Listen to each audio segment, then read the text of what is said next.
Some feel-good news now. Known as the boxing mecca of South Africa, Mdantsane in the Eastern Cape comes to life in the movie Knuckle City. It was also entered into the international film category at the 2020 Oscars. Here at home, the film scooped 6 Safta awards just last week. We speak now to Jamil Xt, Knuckle City director. But before that, take a look, listen at this. Head down.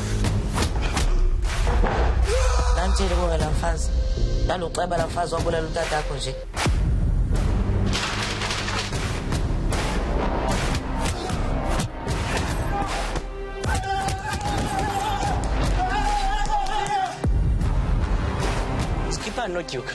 You have got to promote. Yeah, like Hallelujah!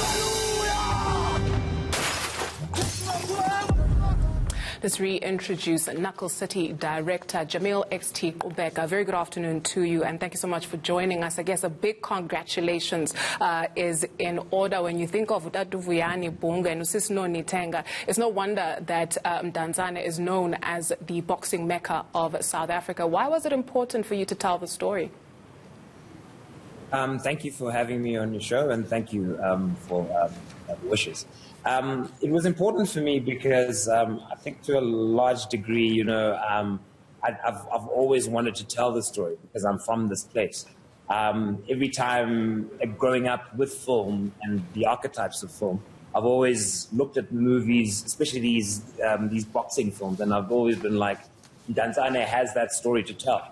And I wouldn't dare profess that this is the definitive Mdantsane boxing film. If anything else, I would say to any other upcoming filmmakers behind me, make your own films, make your own boxing films. You know, I hope this is one of many stories to be told. But essentially also, I think what's fundamentally at hand at the moment is just the discussion around masculinity and manhood.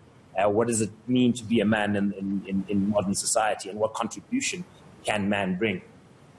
Let's expand on the themes that are covered in the movie. Fragile family ties that many people, or many of us, can actually identify with. Namapopo Ashabalele.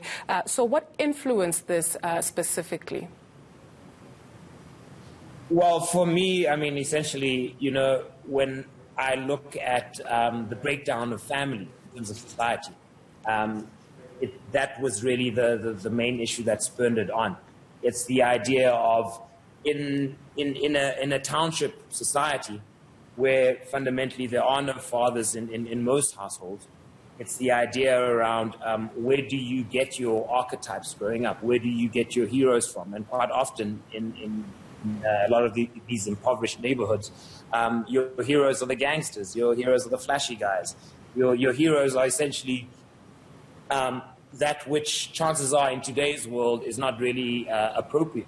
So what do you do with all of this baggage that you've built up as man of today going forward? What is it that you think was that come up? With the boxing scenes, it feels like you are literally teleported into the boxing ring. What kind of research went into this? You get it so right. Very well done on that part. Well, kudos to me, kudos to Villinel, the cinematographer, and kudos to Leila Swat, the editor of the film. I think as a combination together, we got what we were after. I was personally inspired by an old video game, an old PlayStation video game called Fight Night. What that game used to have was a very visceral sense of putting you inside a boxing ring. And being inspired by that game, I went out and I tailor-made the choreography to fit that. And also, I mean, I'm a big boxing fan coming from Mdantsane. I'm not a boxer myself, but I'm a big boxing fan. And being a boxing fan, the research wasn't very hard because the research was my entire youth growing up, you know. Being a fan of boxing, I knew what I wanted to apply. So that helped. A socially responsible film as well. You incorporated the community of Mdantsane as well as East London. What was the reaction? Well, essentially, the social responsibility comes part and parcel of what we do and how we do it, you know. Kudos to our partnership with the likes of ECDC, which is the Eastern Cape Development Corporation, and as well as ICPAC. our shooting is always about that you need these communities to make these films. You know, we should put it up in the credits as well. Never mind naming the film, whatever it is, but we should put it up in the credits as well and saying, this community made the film. Yes, we put it in our thank yous, but they're just as much a process, part of that process. And not being familiar with the landscape of film, it was very much a process of us having to integrate people and make them aware of what it takes to make a film. Once they hooked onto that, the generosity was beyond. And I'll always be grateful to that community for that. A final thought from you. What's cooking and how has COVID-19 impacted the work that you do? Well, essentially, you know, my immediate thought whenever anybody asks me how has COVID impacted me, I immediately think of those who are less fortunate than what I am. You know, I do have the prospects of work. I do understand what it feels like to be a poor artist and not have prospects for work. And I can think of so many artists before this thing happened that didn't have prospects for work.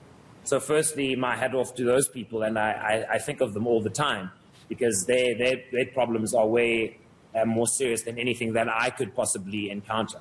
From our end, we are currently obviously in a similar position, but we're slowly eking back, but based on the conditions that we have with the lockdowns that we have to respect.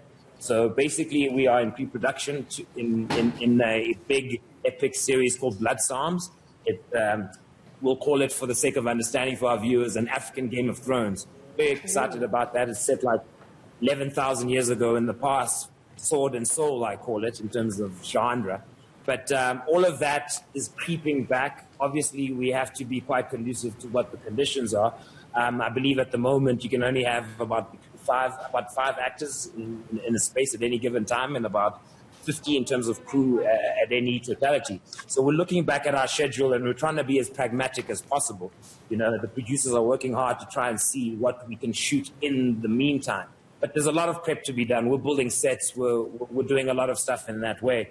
So we're creeping slowly back, but the conditions have hit us as they've hit everybody. But I don't think in my quote-unquote privileged position, I'm in a space where I can complain. There are people who are in far worse conditions than I am. African Game of Thrones, that sounds so delicious. But Nkosi, and a big congratulations to you and the team. Jamil XT Kubeka, Knuckle City director.